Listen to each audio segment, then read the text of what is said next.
Good evening, everybody. Welcome again to our Wednesday evening webinar session. This is a combined session between FRCS and OR UK. My name is Shwan Hanari, one of the mentors. Today we have Nikki Evans, Joe Gowdy, and David Hughes with us supporting today's session. Today, we're very lucky to have Mr. Toby Baring. He's going to give us a talk on shoulder arthroplasty. I am really looking forward to this talk. He's an expert in this area, and I know that his talks are often very appropriate for the exam, which we're looking forward to. We'll start with introduction today, and then we'll have a talk for shoulder arthroplasty, and then some questions. We'll have some case discussions and tips for the FRCS, but we'll close early this time.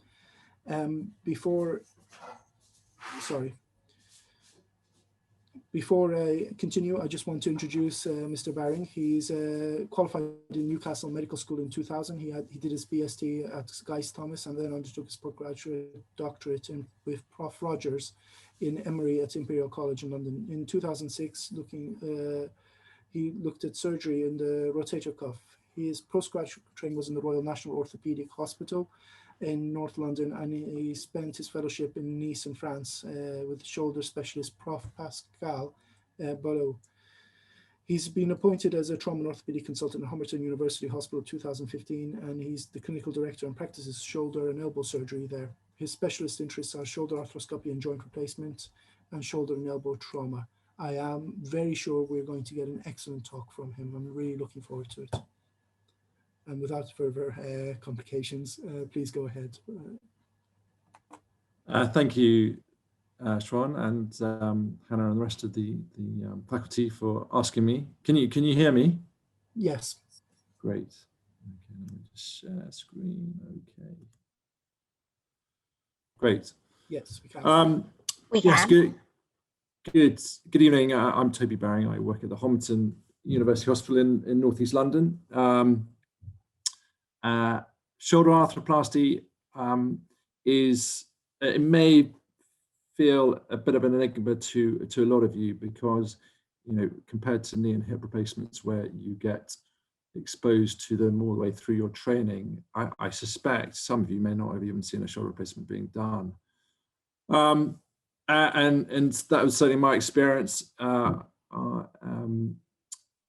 And because of that, probably it's not well understood. I think compared to knee and hip replacements, we are probably about 20 years behind them, certainly in the sort of understanding what makes a shoulder arthroplasty last.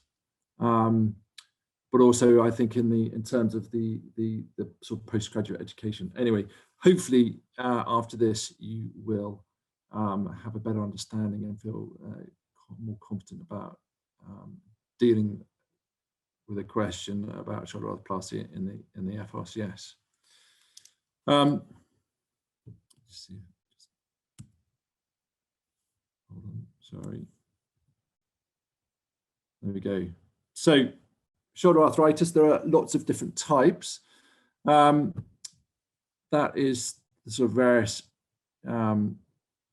causes of degeneration of the glenohumeral joint, which may lead on to requiring shoulder arthroplasty. So I don't know if this is going to work because I understand there's a lot of you, but what I want to do is I will start with a little quiz, and I think Imogen is going to let anyone of you who puts their hands up answer this question. We're going to go through a series of x-rays now, all showing different types of degeneration. I want to tell you to tell me what type it is. So anyone keen and want to tell me what's going on with the shoulder?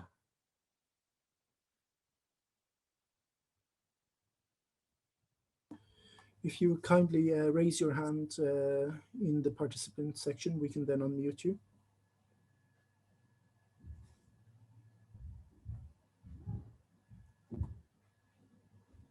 Anyone putting their hand up? Yes, we have A few. Hi, evening. Evening. Right. Sorry.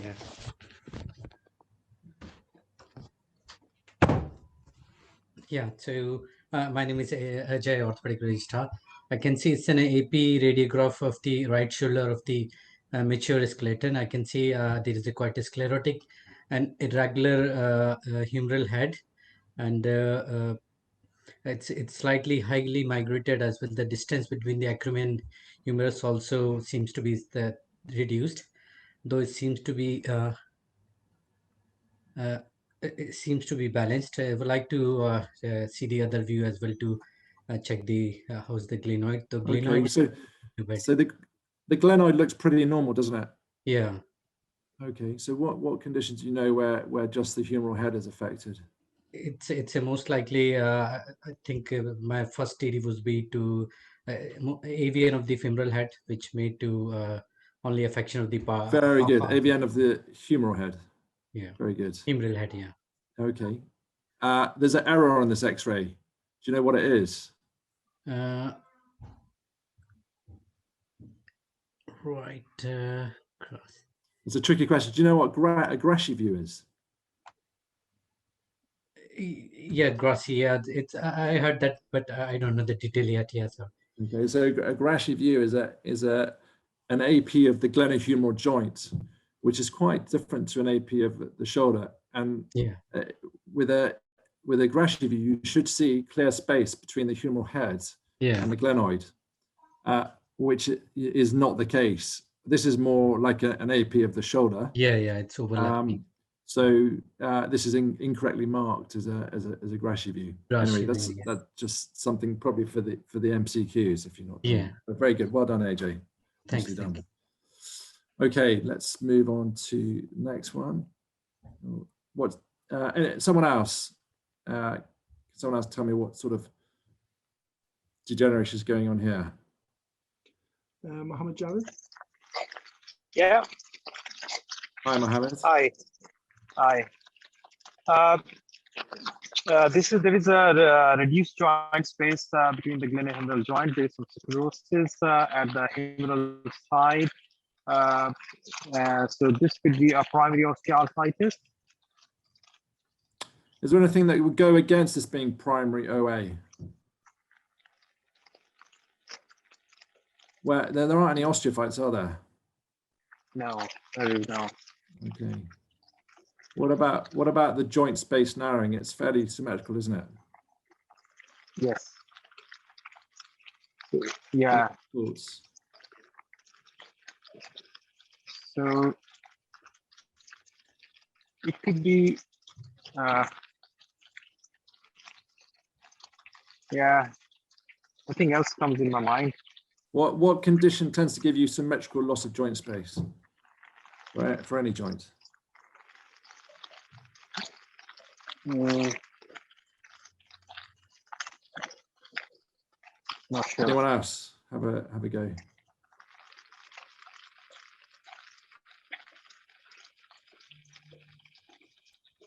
We don't have any of the volunteers at the moment. No one else? Okay. I'll tell you. So this is an inflammatory arthropathy. Okay, probably rheumatoid arthritis. And the key is, as I said, there's a lack of osteophytes. The joint space narrowing is pretty symmetrical. Okay, with primary OA, you're always going to get asymmetrical narrowing of the joint because you're loading in one particular space where the cartilage is damaged more. With inflammatory arthropathy, all the cartilage on the glenoid and the humeral side is essentially affected the same. So you get this symmetrical loss of joint space narrowing. The other feature, which maybe is debatable, is unlike with OA, you get periarticular osteopenia. You get reabsorption of the bone. So rather than sclerosis, you get some reabsorption. Although that's maybe open to a bit of debate. So that's that. But this one would be inflammatory arthropathy. Okay. Okay, on to the next one. What about this one?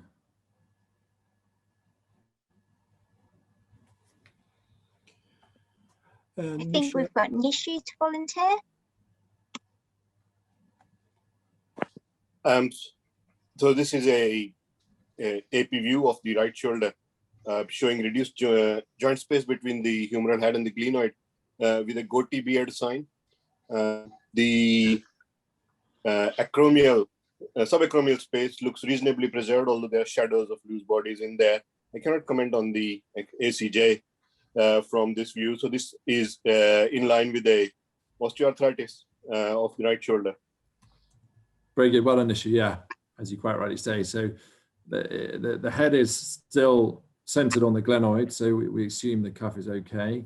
That's very characteristic. I think it's the first time I've heard it as the goat's beard sign, but this very characteristic inferior humeral head osteophyte. And then, typically you get more joint narrowing towards the center or posteriorly. You can't appreciate the posterior unless you really got a CT. But yeah, very nicely described, Nishi. Well done. Thank you. And that's what you often see on these CTs, is that how much posterior wear there is with these. And we'll talk about that in a bit more detail later. Anyone else? Someone else we haven't had so far? Next one.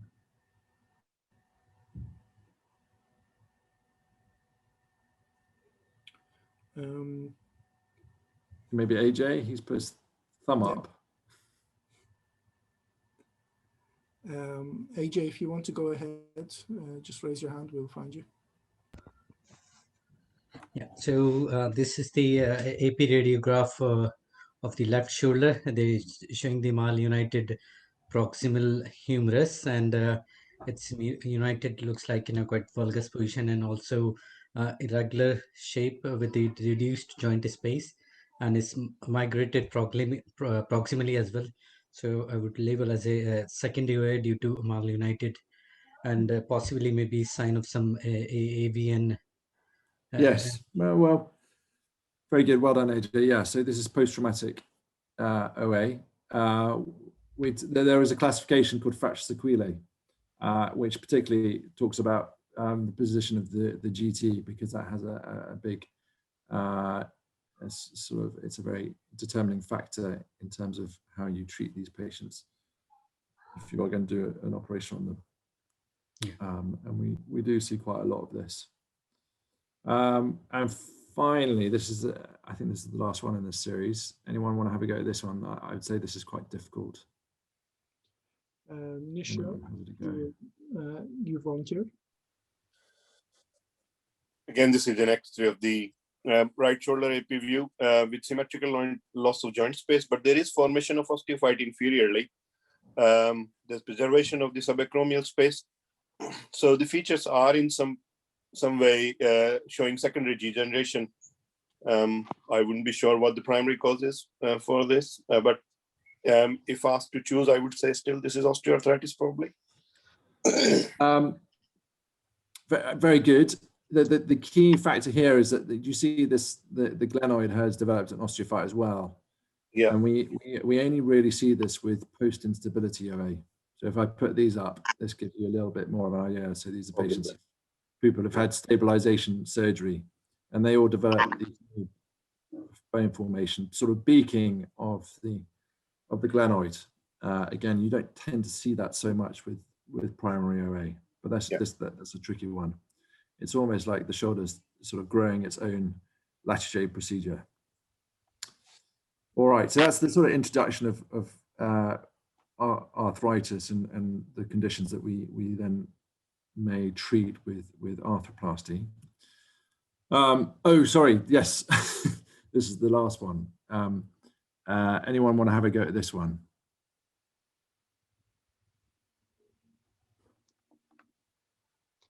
If volunteers would raise their hand so we can find you. Anyone other than Nishi or AJ?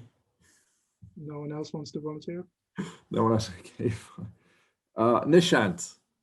Yeah, so this is, again, right shoulder. The view on the right side obviously shows. Nisha, my apologies. Give Nishant. No, that's okay. Sorry. Nishant, go ahead. Mr. Baring, hi, good evening, hi. So this shows proximal migration of the humeral head with a stabilization of the acromion There's loss of joint space, and this is most likely cuff tear arthropathy, late stage. Very good. Answered like a true shoulder surgeon. You've clearly been trained very well. I can say that because Nishan used to be my registrar, so well done. Okay, excellent. And we tend to talk about arthropathy rather than arthritis, but by the end of the spectrum of arthropathy, you do very much get arthritic changes with osteophyte formation. So the management of arthritis, we obviously tend to try non-operative treatments first. Shoulder arthritis is often a self-limiting condition in that the patients will start to get pain from their shoulder as it becomes arthritic, and actually change the way they use the shoulder or use it less. And so we see a lot of patients present with sort of mild to moderate osteoarthritis, and it doesn't necessarily progress much beyond there, interestingly. Intra-articular injections work very well. Steroids and hyaluronic acid. We tend to try hyaluronic acid in the younger patients. The evidence is it still doesn't show it's much superior to steroids, but the patients like the idea of trying to reconstitute their cartilage. Physiotherapy in primary OA is not particularly helpful, but with cuff deficient shoulders, with this sort of pseudo-paralytic movement you get, it can be incredibly helpful and actually restore a huge amount of function.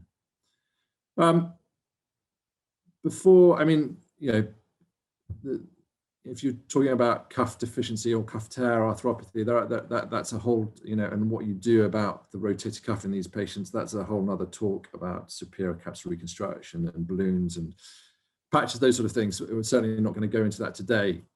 So this is trying to keep this relatively simple, but there is something you can do to the biceps. As I'm sure a lot of you are aware, as you develop primary OA, in majority of patients, you get posterior subluxation of the humeral head.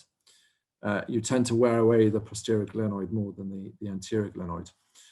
And what happens with that is that you find a lot of them have this anterior joint, or what you think is anterior joint line. Actually, you're feeling usually over the bicipital groove, and their biceps becomes quite inflamed. And what happens is the biceps, rather than going over the top of the head towards the glenoid, which would be here, relatively speaking, as it becomes more posteriorly subluxed, the passage of biceps becomes more and more oblique, and it can cut into the subscapularis, creating a cleavage tear, and be quite a source of pain. So certainly in a handful of patients, you can do a biceps tenotomy, and that will maybe buy them another few years before they require a shoulder replacement.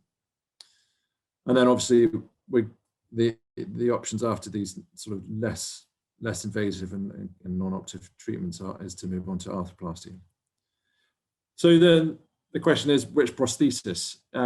As you can say, that you can see this, I mean, like the knees, like the hips, like the elbows, we've gone through an evolution of different types, and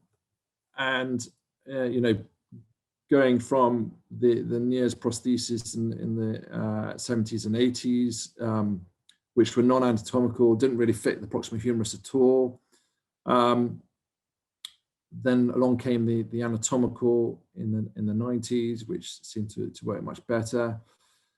The reverses, actually, we tried reverses back in the 60s which weren't particularly successful. The sort of the second generation and third generation reverses came in about 20 years ago, and they now seem to be working quite well.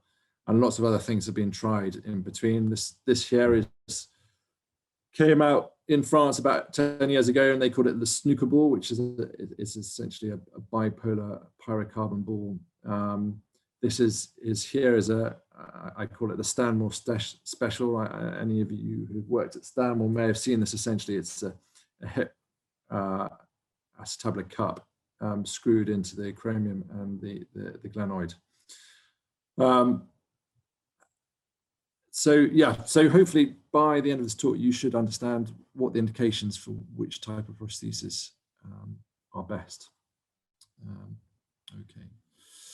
first question, how do you determine whether to do an anatomical replacement or a reverse shoulder replacement? And I think if you stick to these three components, you won't go particularly wrong. For anatomical, you have to have near normal anatomy, intact rotator cuff, and reasonably good glenoid bone. Whereas with a reverse, you can have distorted anatomy, you can have an absent cuff, and you can have considerable glenoid bone loss. And so looking at that, you would think that the indications for anatomical are quite narrow, and they are pretty much limited to primary OA and avascular necrosis. Although with avascular necrosis, we often don't replace the glenoid because the glenoid bone the glenoid bone and cartilage is actually very good quality and tends to tolerate a metal or pyrocarbon head or ceramic head reasonably well. Whereas a reverse is far more versatile, and actually that's illustrated in the NJR now. We're doing considerably more reverses than anatomicals, probably over 100% more. The indications for reverses are now expanding relatively quickly. I don't know, I've been giving this talk for a few years now, and when I first wrote it, it seemed to be quite relevant, the argument between a hemi-arthroplasty versus a total shoulder. I'm not quite sure what's being taught in other parts of the country now, but generally we're moving more towards a total shoulder replacement. You can certainly quote the Cochrane Review, which was published in 2011. But just be aware, it wasn't based on a huge amount. There are only 2 high quality RCTs comparing hemiarthroplasty and total shoulder replacement. And that's, so there's not a huge number of patients to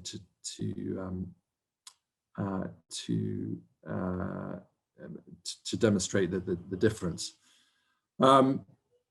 Certainly the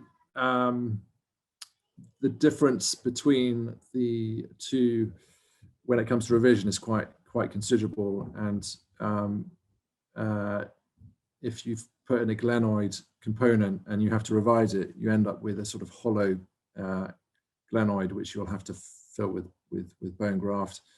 Glenoids tend to erode away the whole, hemiarthries tend to wear away the whole of the glenoid, and you end up with peripheral defects and often completely sort of destroy the glenoid. And so that, in a way, almost a hemi can be trickier to revise if that is required. Pre-op assessment of shoulders prior to arthroplasty is very important. Clinical examination, we'll go into this in a bit more detail, is looking at the function of the cuff with emphasis on external rotators and subscapularis. Deltoid function is certainly, if the patient's had previous surgery and, for example, something like they've had a proximal humeral fracture and they've had a previous deltoid pectoral approach or even a deltoid split, we often find that the anterior axillary nerve has been injured and they've lost quite a lot of a deltoid bulk anteriorly. Actually, although deltoid's key for a good deltoid is key for a good shoulder function, there's quite a lot of evidence to suggest that you can still function pretty well even if the anterior deltoid is deficient, but it certainly should be noted. CT and MRI scan. CT is very important for looking at bone stock on the glenoid side, especially assessing how much posterior glenoid wear there is. In primary OA, we do expect the rotator cuff to be essentially intact. It's quite unusual to have a cuff tear with primary OA, and sometimes there are small defects, but not so-called cuff deficiency. But because the implications of having a damaged cuff when you're trying to do anatomical have, if you do go in and find actually they've got a massive cuff tear, that's a real problem if you haven't planned to do a reverse as a backup. And so we do tend to often do MRI scans for anatomical shoulder replacement, just to reassure us that there are going to be no surprises. And then of course, we always got to keep infection in the back of our mind, especially if it's revision surgery.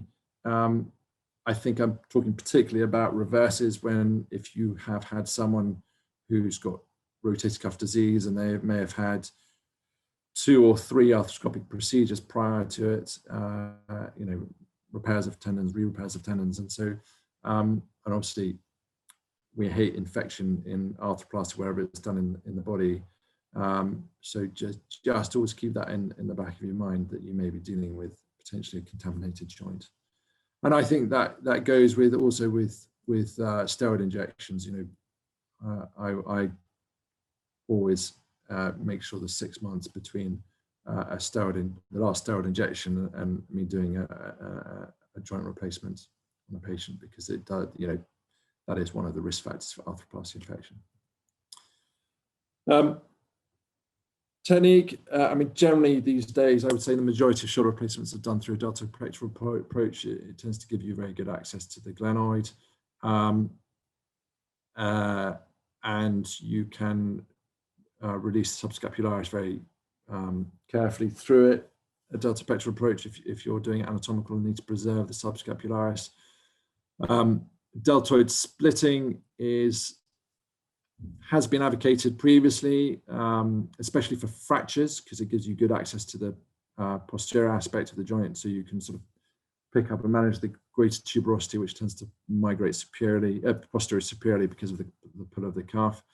You can't do it for anatomical shoulder replacement, really, and you do run the risk of damaging the axillary nerve and taking out the anterior deltoid.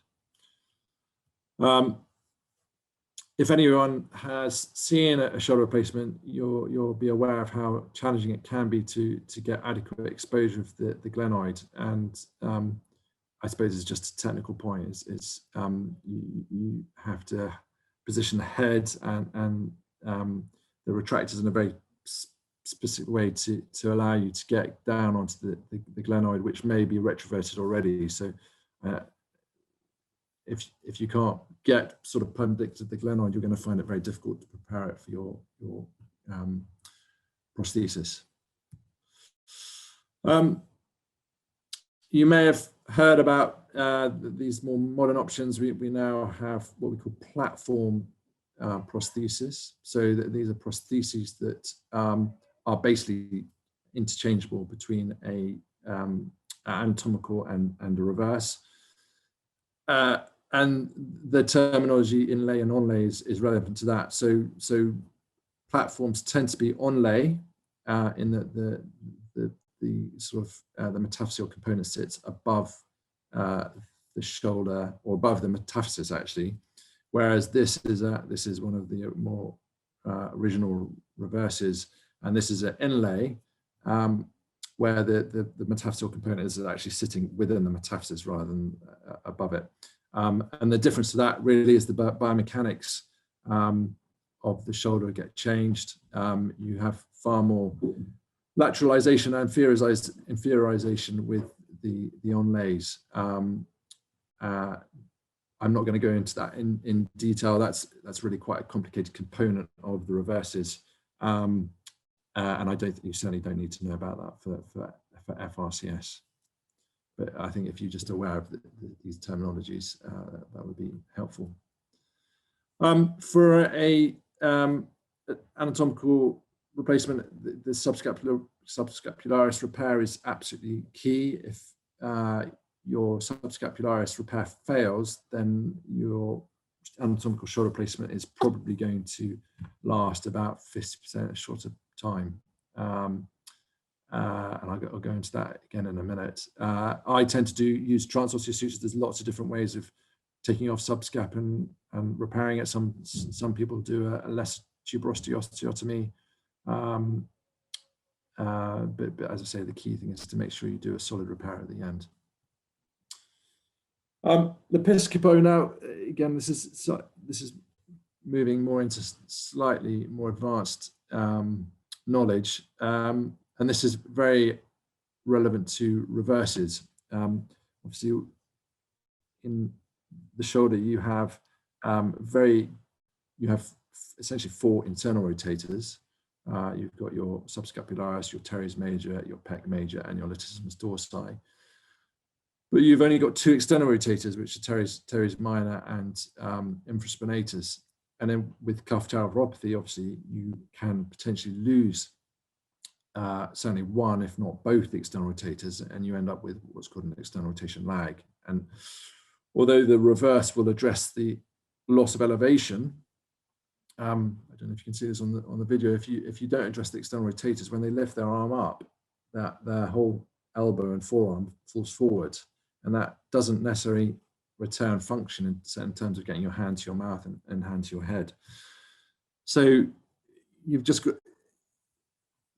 We have now started doing these Lepiscopo. Actually, Lepiscopo was an Italian, and he originally described this for obstetric palsy, but it works perfectly well in LR combined with the reverse. And you basically take off latissimus dorsi and teres major from the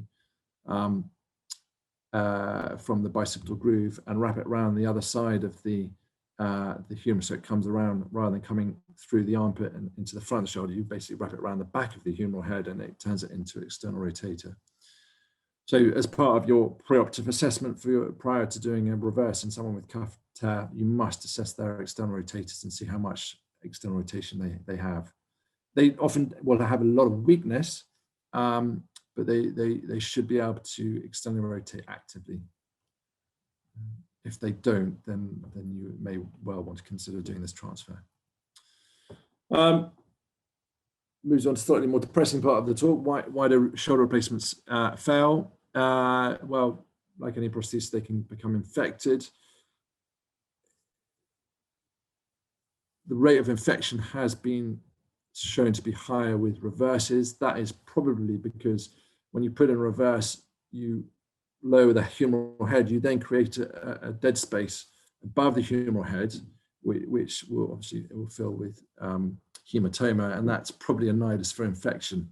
But actually, as we move along and get better at these, actually the rates of infection are coming down. Dislocation, if that's an anatomical, it's usually because the cuff has failed. It does happen, and you know, certainly in the older patients with the sort of more frail soft tissue, that is a possibility. In reverses, obviously, there's much less cuff, and again, dislocation in reverses it's become slightly more historical problem now. We've started lateralizing the glenosphere and the humeral stems. The biomechanics are much more favorable to it being a very stable prosthesis. As I say, cuff failure can lead to not necessarily dislocation, but failure of the prosthesis. It becomes loose, and you get this rocking horse effect, where if you have a functioning cuff, then obviously the humeral component will be centered on the glenoid component, so the loading will be very central. As soon as you have a cuff deficiency, you'll start loading the edge of the prosthesis, and it becomes loose, and that's known as the rocking horse effect. And then, you know, again, like other prostheses, you can have fracture leading to failure. So there's the $1 million question: how does a reverse shoulder replacement work? Anyone want to have a go answering this question? Everyone apart from Nishant. Hands up. There are a few hands up already. I don't know if that's from before.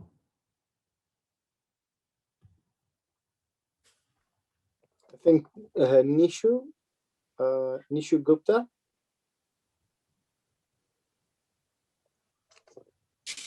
So the reverse shoulder arthroplasty works by inferiorizing and lateralizing the center of motion of the joint and making deltoid more competent in terms of lengthening the fibers so that they can exert greater force to elevate the arm.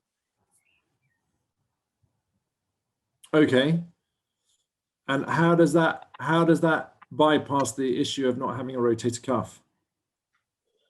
So the rotator cuff basically, apart from centering the humeral head on the glenoid, initiates the abduction or elevation of the arm, and the glenoid fibers being lengthened then can perform this function in place of the rotator cuff. Okay. Well, you're saying all the right things, but it doesn't really answer the question about why a reverse works and replaces the function of the rotator cuff. Anyone else want to add to what Nishu said? I think someone called Mikhail had his hand up.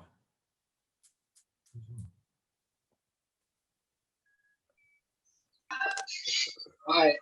Yeah, so I was thinking pretty much in the same lines as what Nishu has already said.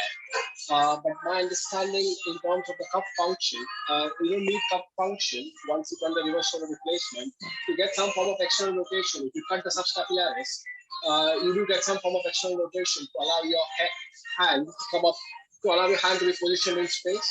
But other than that, everything that was Nishu has said in terms of deltoid being the main function is what I was thinking. I think, sorry, Mikhail, I'm afraid your sound's not great. There's quite a lot, it sounds like background music.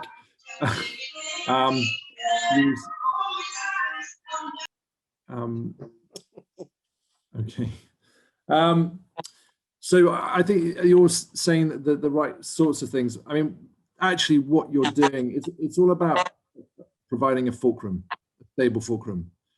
So that is what the primary role of the rotator cuff is, to create a fulcrum for the moment arm, which is the arm, to rotate around.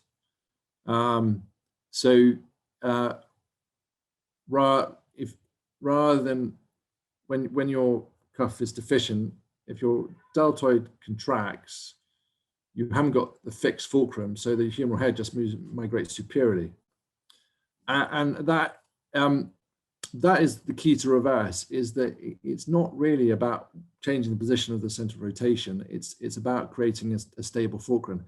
It is a semi-constrained prosthesis, whereas a anatomical shoulder replacement is a completely unconstrained prosthesis. If you put the two components of anatomical shoulder replacement together and put any sort of shear force across them, they will come apart. With a reverse, they can it will remain stable with really quite a lot of shear force going across it.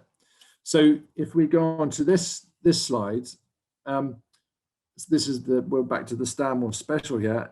That also works because it is a semi-constrained device. It's got, the cup is captive, and it stops the head from dislocating or moving off its center of rotation. So when you get asked how does the reverse work, you can talk about it inferiorizes and lateralizes the center of rotation, and it optimizes, it stretches out the deltoid, etc. But you also should say it is a semi-constrained device. It's intrinsically stable. It provides fixed fulcrum in the absence of functional rotator cuff. I've put here a medialized center of rotation. Now that was the original idea that Grammon, when he introduced it in the sort of second generation reverses in the 90s, that was the idea of stopping, because prior to that, the glenoid component always got stable, had got loose and unstable. But we've now found ways of lateralizing it. We'll go on to that in a minute. And you're by medializing it, the idea was you would recruit more deltoid into abduction, but actually we now think the external rotation and internal rotation, which the anterior and posterior deltoid help with, are equally helpful.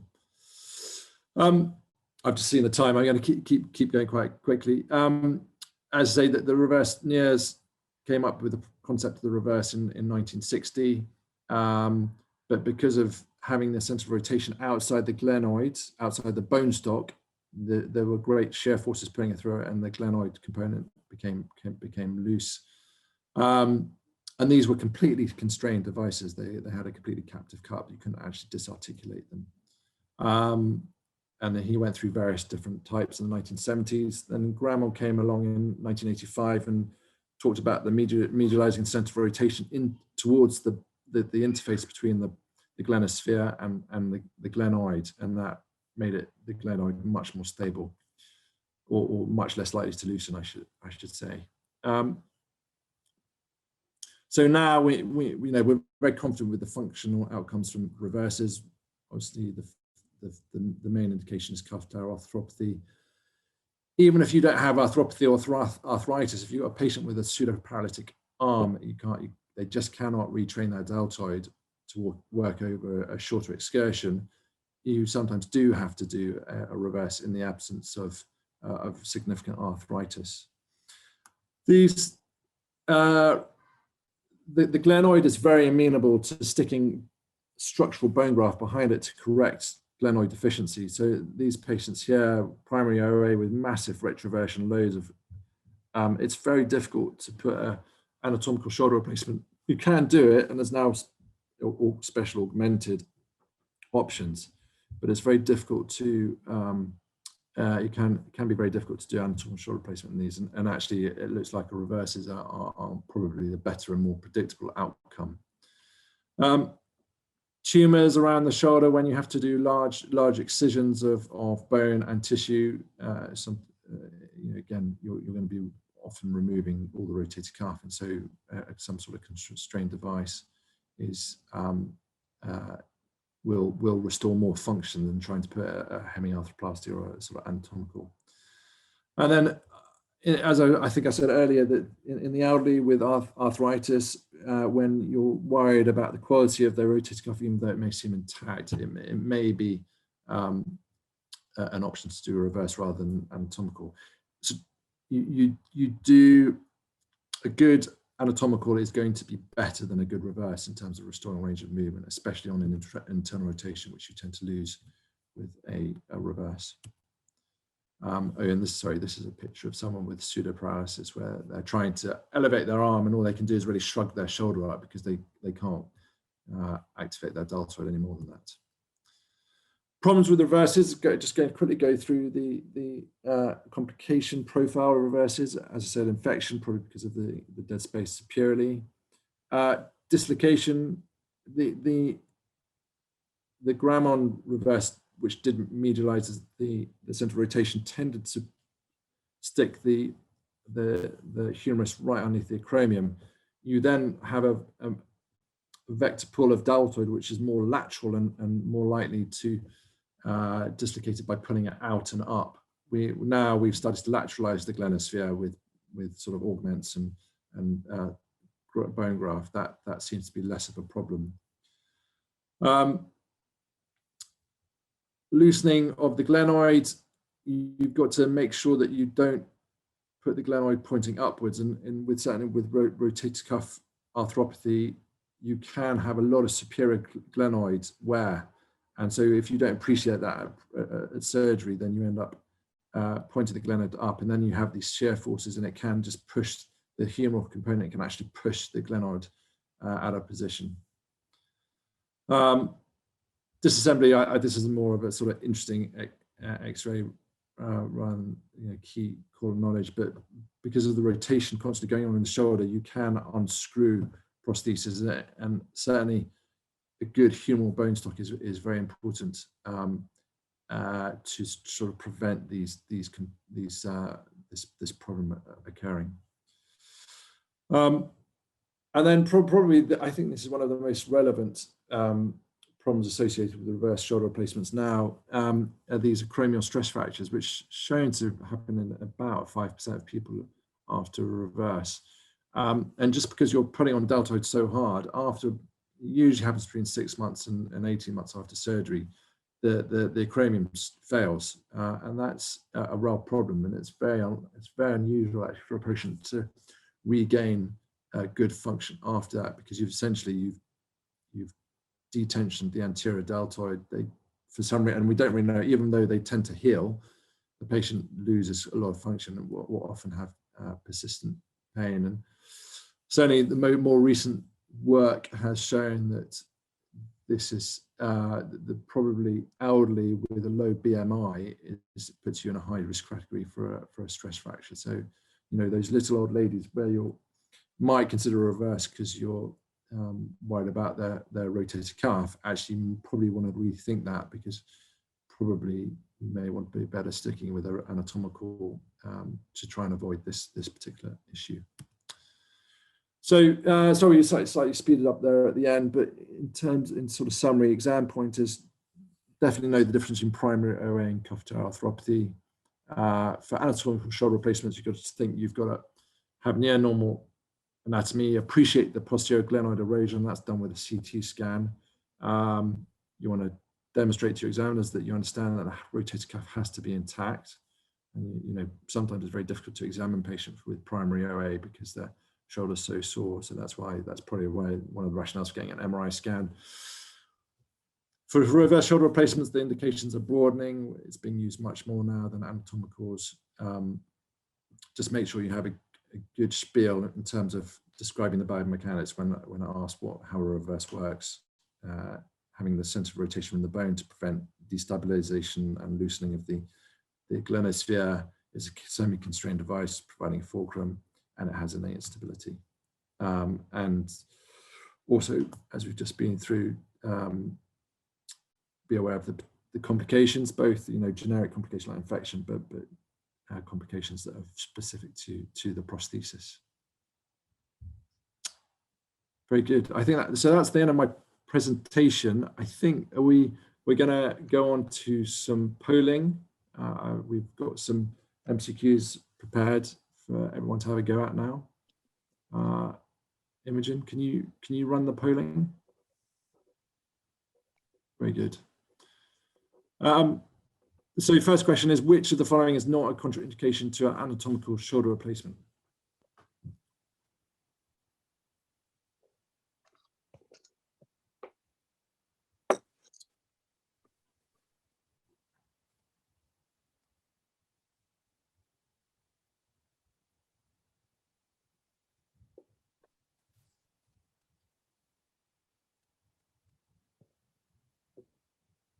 I've just realized that I've asked these questions slightly contrived. It's a sort of double negative. So just which of these is not a contraindication?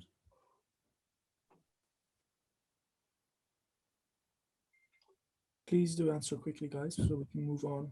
It looks like everyone, all three questions are being answered from, yeah.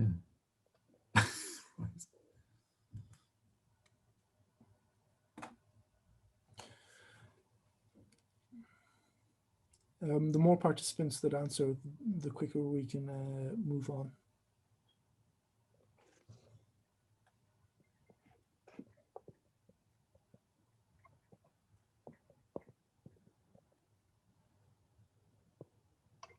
Okay, I think they're coming in quickly now. Still about 20 of you left to answer. Don't worry, guys. We don't know who answered what, so there's no as if we're going to be naming names or shaming people. Don't worry. Very close. I think that more. It's because they're answering all three together. Yeah, it's okay. Okay, we'll give it.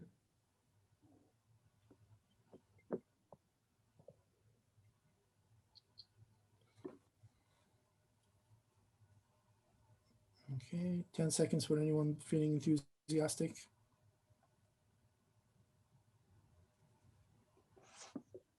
We'll end the polling there. Okay. Very good. So the first question, I think probably some of you were thrown by the wording, but the majority of you got this right. So you can't do an anatomical shoulder replacement on someone with a subscapularis tear a supraspinatus tear, recurrent infection, or cuff deficiency. But you can address retroversion. So glenoid retroversion is in primary OA is a very common phenomenon. I would say the majority of people with primary OA have a degree of posterior glenoid bone loss, and that leads to increased retroversion. I mean, the glenoid we know is 8 degrees retroverted anyway, normally, but that tends to worsen with primary OA.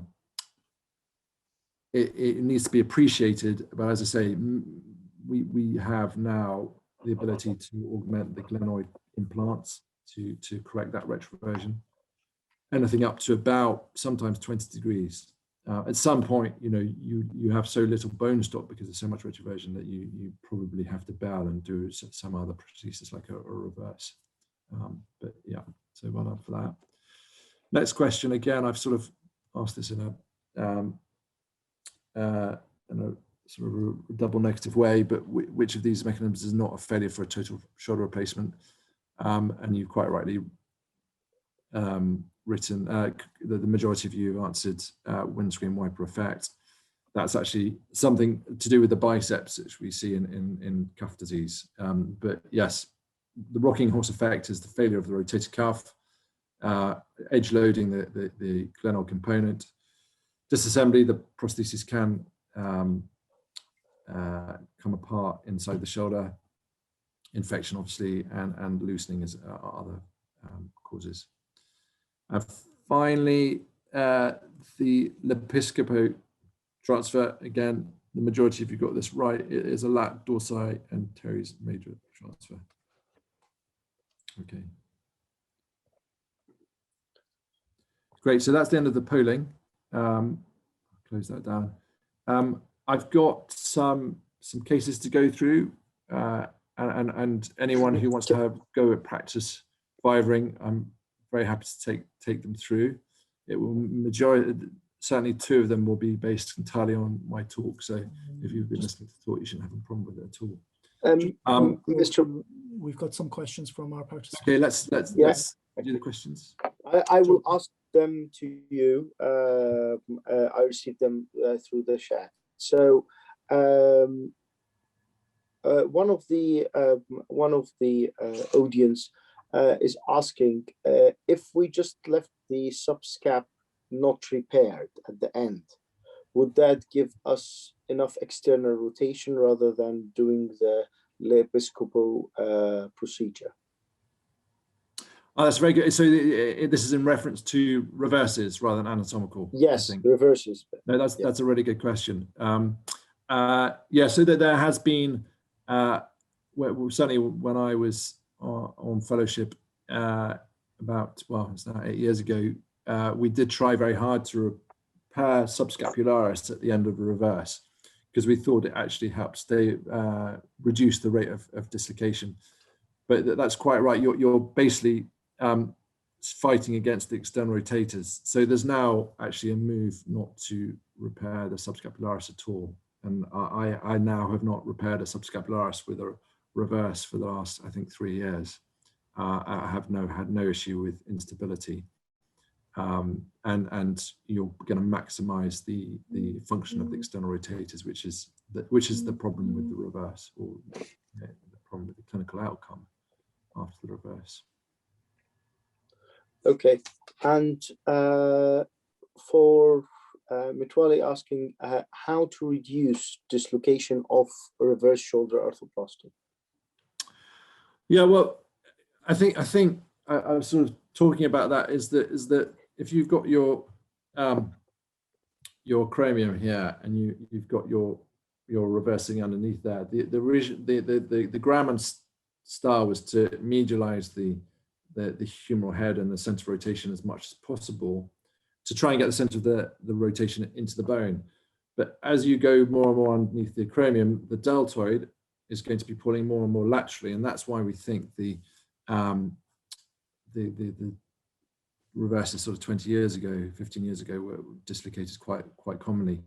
Now what we're doing is building out on trying to still keep the center of rotation within the bone, but we build out of a combination of graft and augments underneath the glenoid base plate, and also using onlay prosthesis on the humeral side, which tends to lateralize. So the humerus components and the humerus are tending to now sit slightly lateral to the acromion.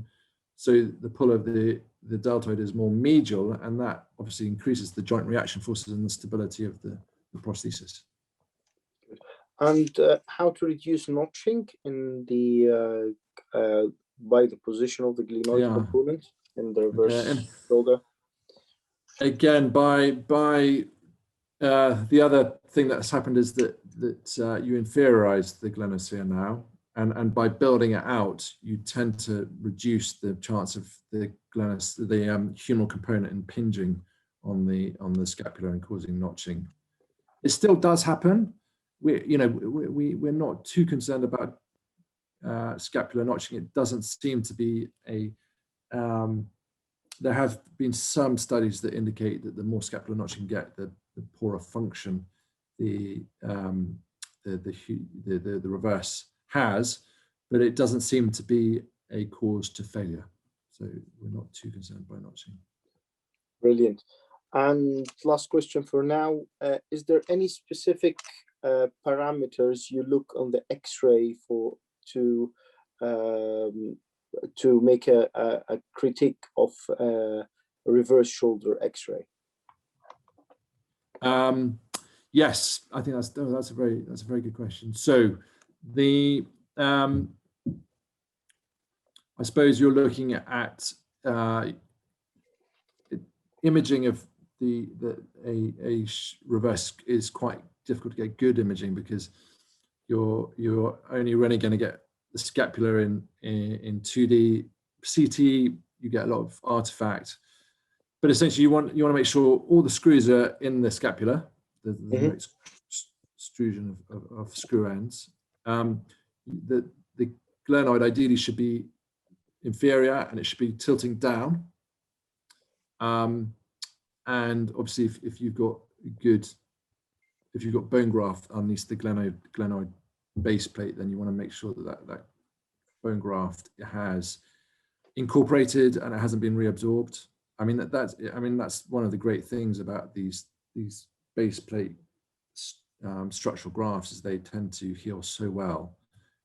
And if now with reverses, when it comes to revising them, it's very rarely the glenoid is a problem. It's usually the humeral components become loose.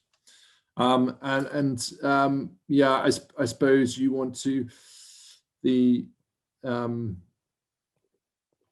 want to make sure that the humeral component is well seated, and that there is good fixation within the metaphyseal bone.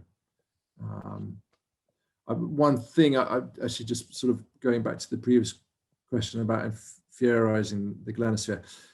The inferiorization and lateralization is very good. The only problem with that is we are seeing more brachial plexopathies, because you're really stretching out the arm, and in some patients they are getting nerve injuries, which do usually recover from fully, but it can take quite a long time, and it's pretty uncomfortable for them. So it's just something you need to consider. Yeah, thank you very much. That's all the questions for now, and we have 2/3 participants for the Viva. Great. Excellent. Yeah. So are we okay for time? I know. Yes, no, we're fine for time. Just to reiterate for the people taking part in the Viva, this will be recorded, but more for educational purposes. So please, if you've got any, I know we don't normally record some of our Viva sessions, but just to remind people, this will be recorded. Okay, but okay. All right, I'll be very kind. First will be Ajay. Okay. Can you unmute yourself, Ajay, please?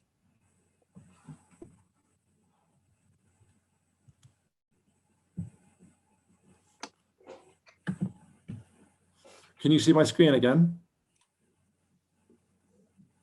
No, not sorry. not it yet. No, not yet.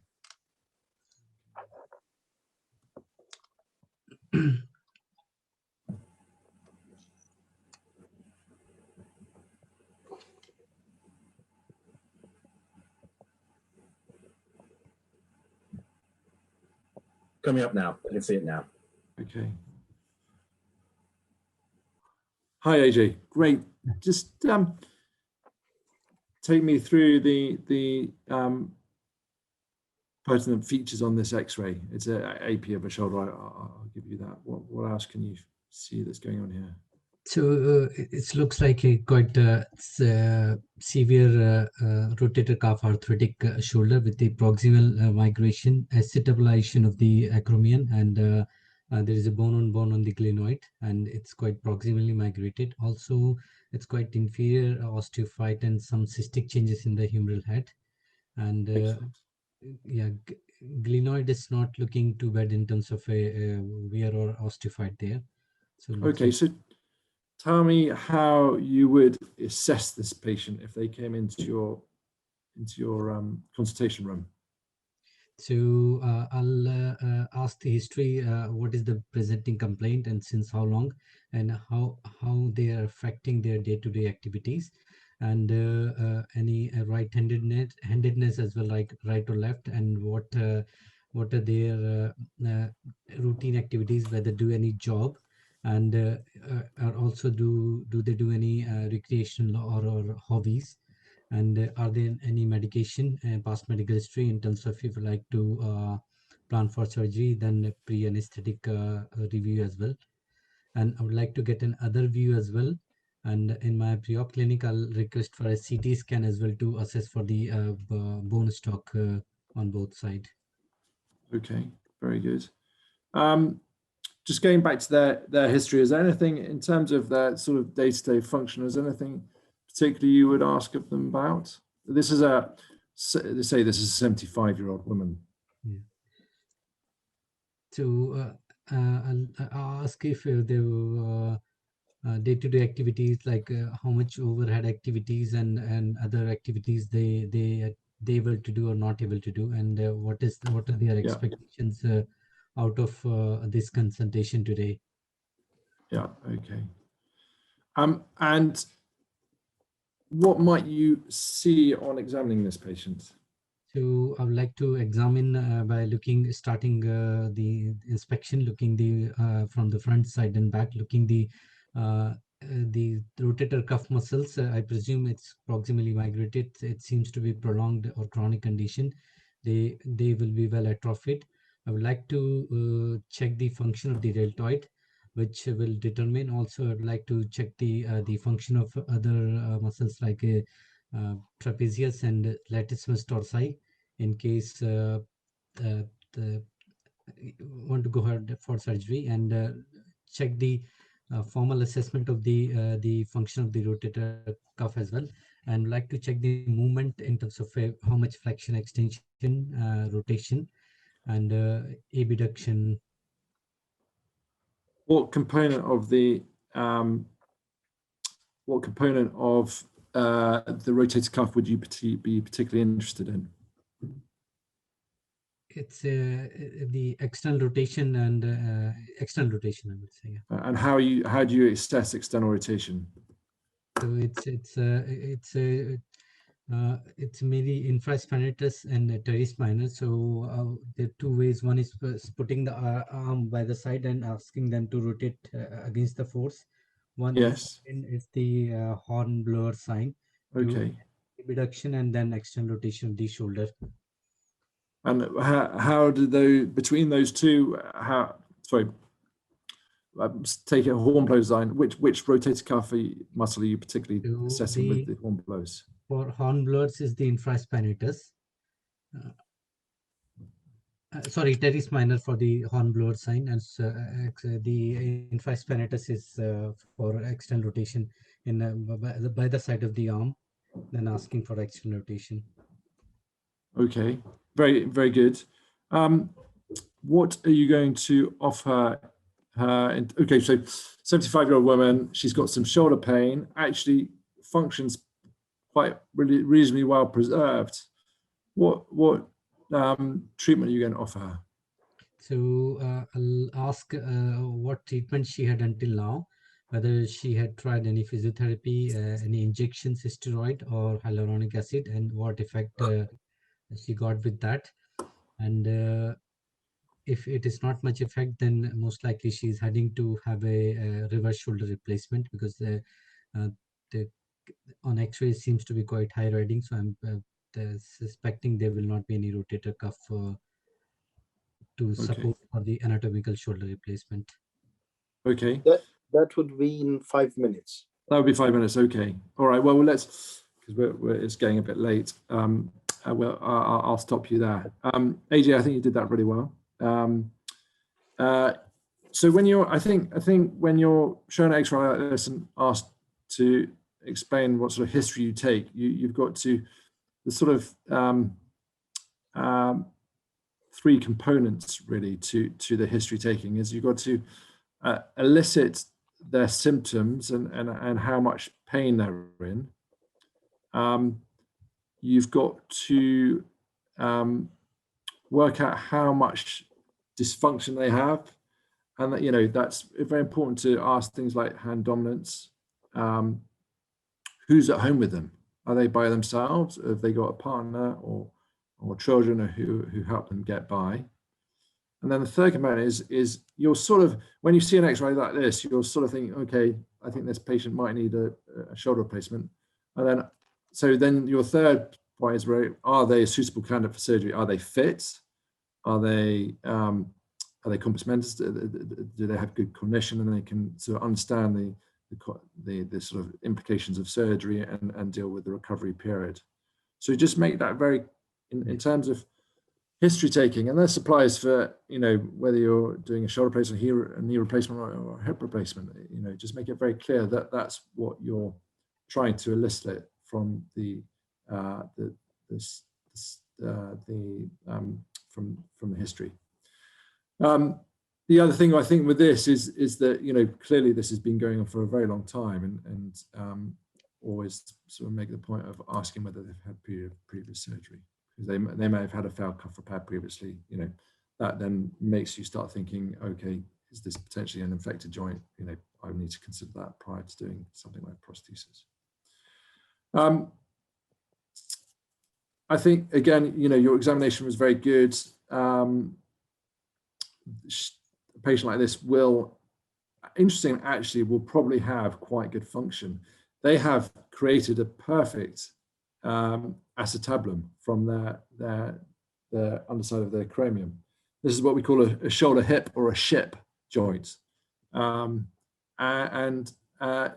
You wouldn't, if you became pseudoparalytic as soon as you had migrated your head superiorly, it's unlikely you would have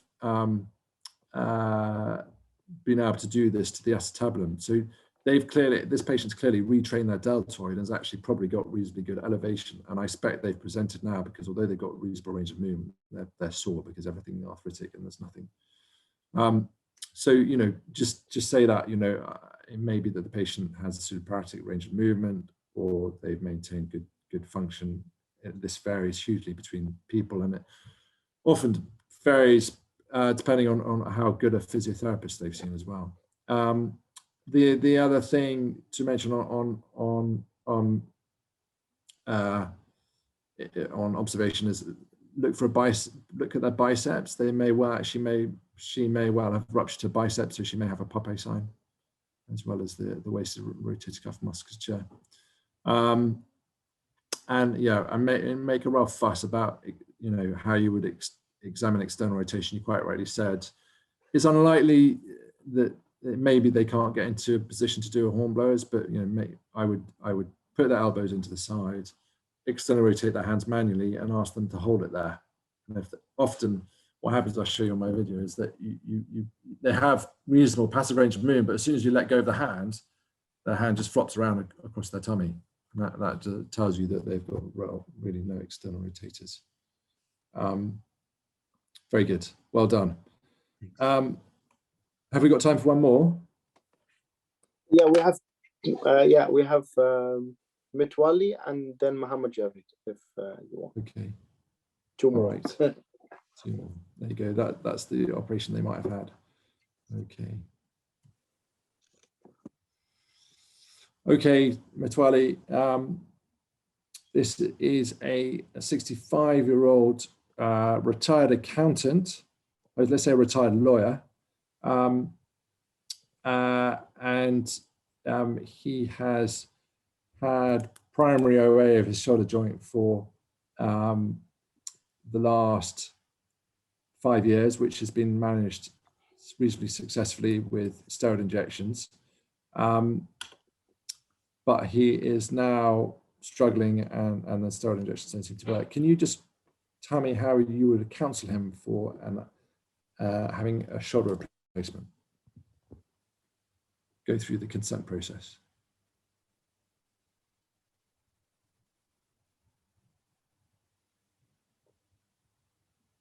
Well, I'm afraid I can't hear you.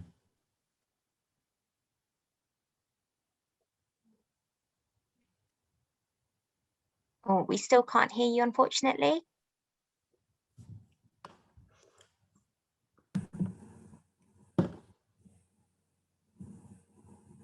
Natalie, can you check your microphone, please?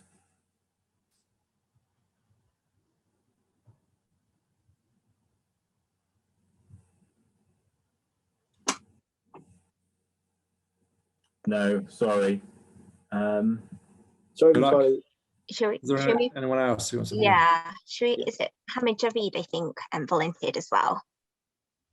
So we'll come back. We'll try to get your microphone working, Natalie, but we'll try and see if we get back to you. Okay.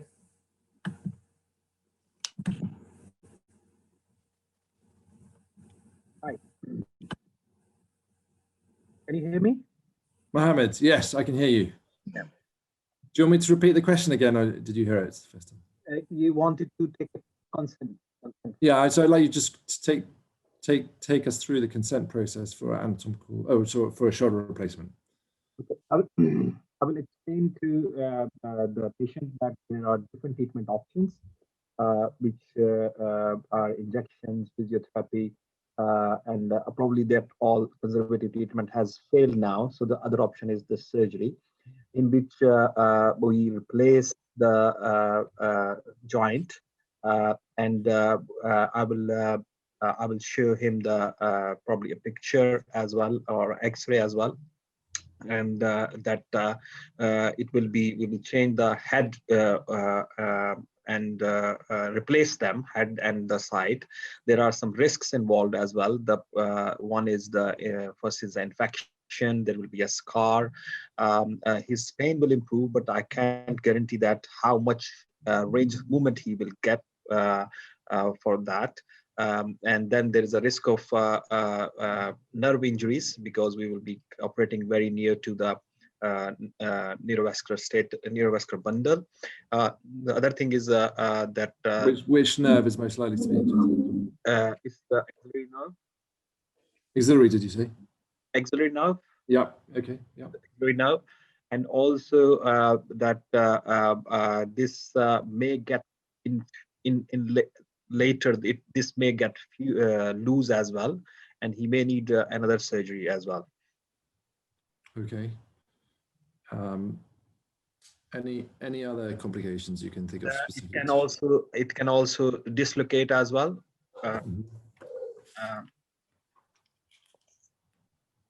Anything else? No. Okay. Fine. And okay, so you're now in theatre with the patient on the table. He's asleep and prepped, ready to go. Just what approach would you use for anatomical shoulder replacement, and just tell me how you would do the approach? I will use the deltopectoral approach. The patient will be in a slightly proper position. My landmark will be with the coracoid process, and I will go laterally to the deltoid tuberosity. After taking the skin, subcutaneous tissue, I will look for the fat to see the cephalic vein. I will mobilize it laterally towards the deltoid. I may have to ligate some tributaries, and I will make my way with the finger between the deltoid and pectoralis major, and then I will dissect the deltopectoral fascia and then subscapularis. I have to I would like to preserve the subscapularis, so I will take the lesser tuberosity with the subscapularis and expose the head what would be the landmarks for telling you where the subscapularis is? Because you go in, there's a lot of inflammatory tissue around. It's all a bit scarred up because of the arthritis. I will look at the biceps, long head of biceps, because it will be between the lesser and greater tuberosity, and lesser tuberosity will be anterior. Okay. Anything inferiorly, which tells you the inferior border of the subscapularis? That's the pectoralis inferior border of subscapularis. Yeah, I will just go to the pectoralis major insertion. Okay, all right, fine. Okay, and that's fine. All right. Well, I think we'll probably stop there with that one. That was good. That's 5 minutes worth. Yeah. Is that 5 minutes anyway? Okay, perfect. That was good, Mohammed. I think the key with if you get asked consent form is to go through the consent process, you've got to keep a couple of things in mind. You've got to keep the idea of shared decision making. Okay, and I can't remember what it's called now. The Montgomery ruling. There it goes. So you've got to make sure that the patient is fully aware of that. A shoulder replacement is not going to save their life, but it will change their life. So you must always consent them in a way that they feel like they are being empowered to. They're given all the information about the operation and the outcome, the recovery, that sort of thing, and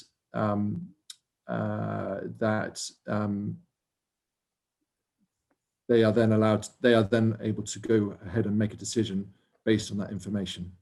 So, you got all the right complications, maybe you could be a bit more fluent, but you need to say, okay, so we're going to do a shoulder replacement. We can do a shoulder replacement on you.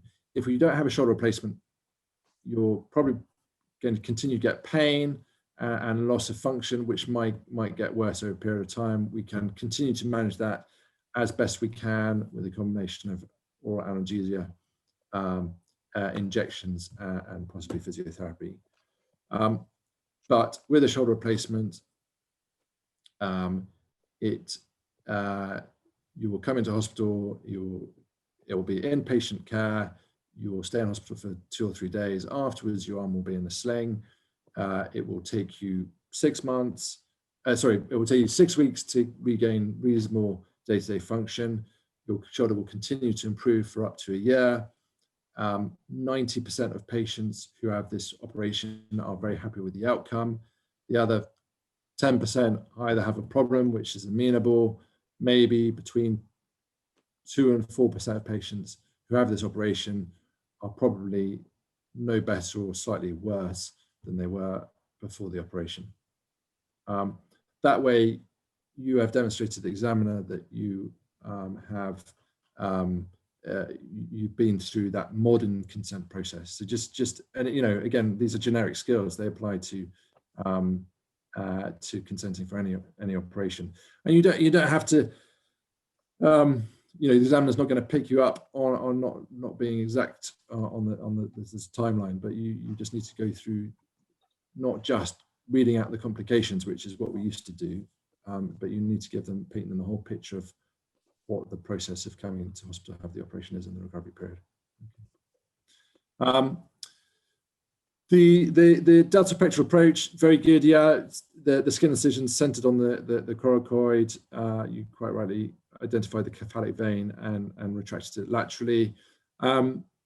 After that, it becomes, you can start to tell who's done this procedure more recently and who hasn't, but just have a look at it maybe in Hoppenfeld or another sort of operative manual. When you go through the superficial muscle layer, deltoid and pec major, talk about identifying the coracoid and the conjoint tendon. You go lateral to the conjoint tendon.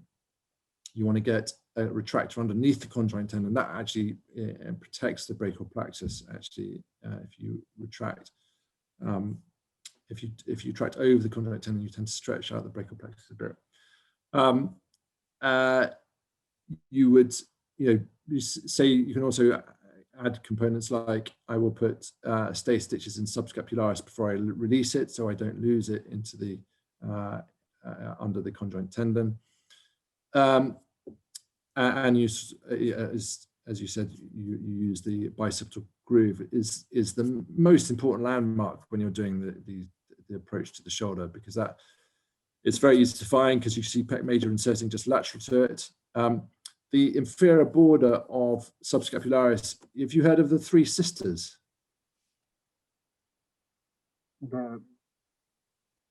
So these are three blood vessels that run along the bottom of subscapularis, and they're the circumflex vessels, and they indicate the inferior border of subscapularis.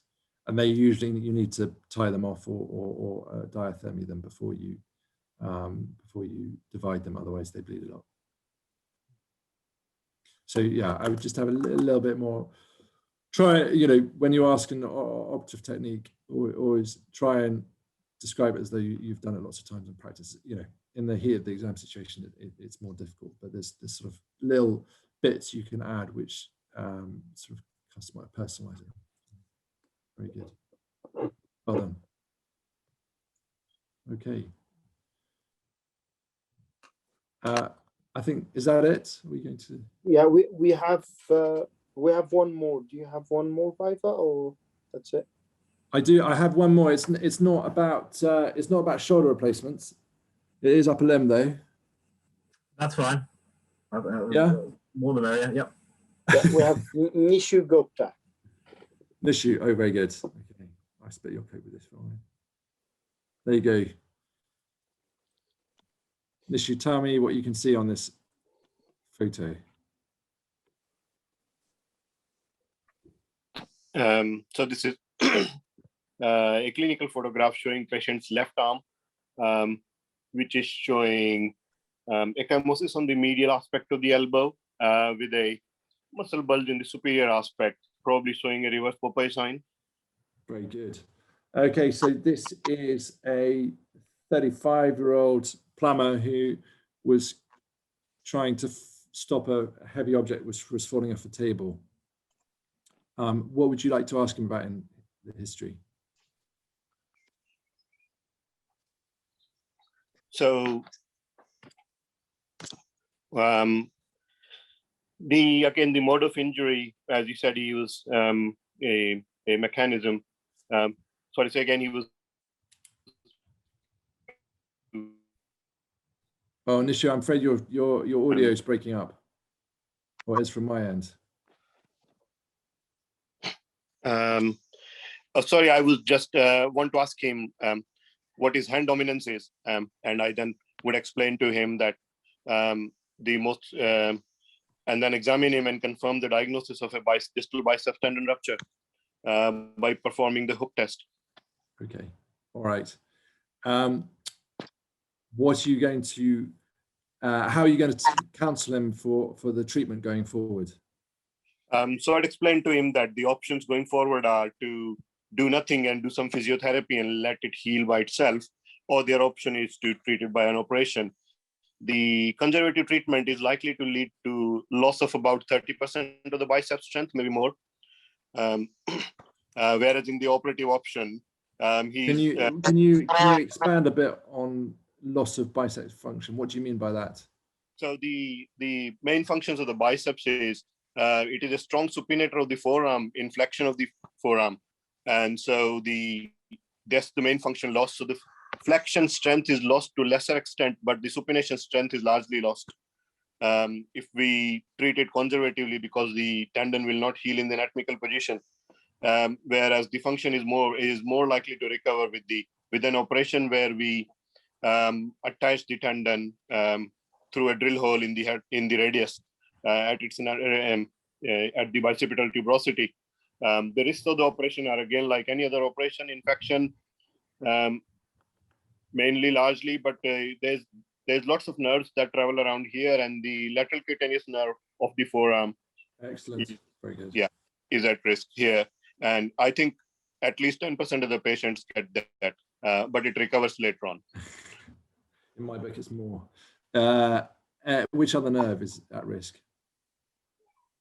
Well, during the dissection, fishing of the tendon, the median nerve is at risk when we are fishing the tendon from the superior part of the incision. What about, any other one which is more at risk when you're reinserting the tendon into the radius? Probably anterior interosseous. Okay. What are the complications from surgery? So again, there is, like any other tendon repair, there is risk of the repair failing and re-rupture risk. And apart from that, there is risk of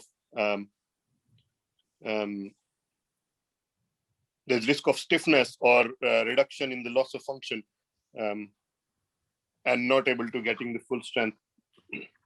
So you say stiffness. What might cause stiffness around the elbow with this sort of operation? Sometimes if when the patients present late and we are beyond 2 weeks, it's difficult to suture the tendon back. So we have to flex the elbow to get the tendon to the bicipital tuberosity, in which case then we keep them in flexion for some weeks and then gradually stretch them out. Okay. Have you done a distal biceps repair? I've assisted a few, partly done one, but you know. How would you repair the tendon back into the bone? How do you reattach the tendon to the bone? So we use the single incision technique from anteriorly.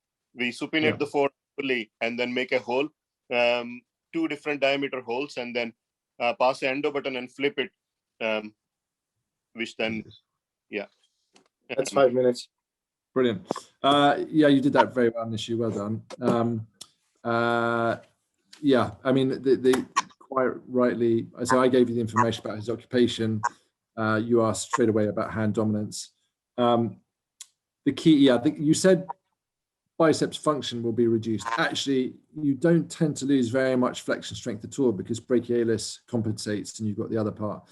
You want to just head straight for the loss of supination. You lose between 50 and 70% of supination strength. And that's the problem with these guys who do manual jobs using screwdriver, that sort of thing. If you lose supination strength, that can be very disabling. Quite right on, good on the complications. The nerve that can get injured is posterior interosseous nerve. As you pass the endo button, you have to pass a passing pin through the hole in the radius and out through the dorsum of the forearm, and you can catch the posterior interosseous nerve that way. Okay, sorry, I didn't know that. And the complication actually more with the old-fashioned 2-incision Boyd-Anderson technique was the formation of HO. Just keep that in mind as part of your but you know, you would have scored pretty high with that. I think you did that very fluently. Well done. Thank you. Very good. Okay. Well, I think I'm out of questions now. Over to you guys. Brilliant. No, that's fantastic. Thank you very much, Mr. Baring. So if we, so I think it's 9 o'clock now. So I know a lot of people are coming out of the fast. So if people need to go and eat, it's probably time to bring this to a close. I'm really grateful for a fantastic talk tonight. Upper limb it does come up quite a lot in the exam. So, and obviously this talk is going to be on our website, the FRCS Mentor YouTube channel, and the OR UK. So please refresh yourself with it beforehand. Again, with approaches, there's lots of delta practical approaches, a really important approach, a very favoured one with examiners, particularly in the Viva and the basic science, because it can go one of 2 ways. It can either ask you how to approach a possible humeral fracture or doing an anatomical shoulder. So there are subtle ways to know who's done it and who hasn't done it.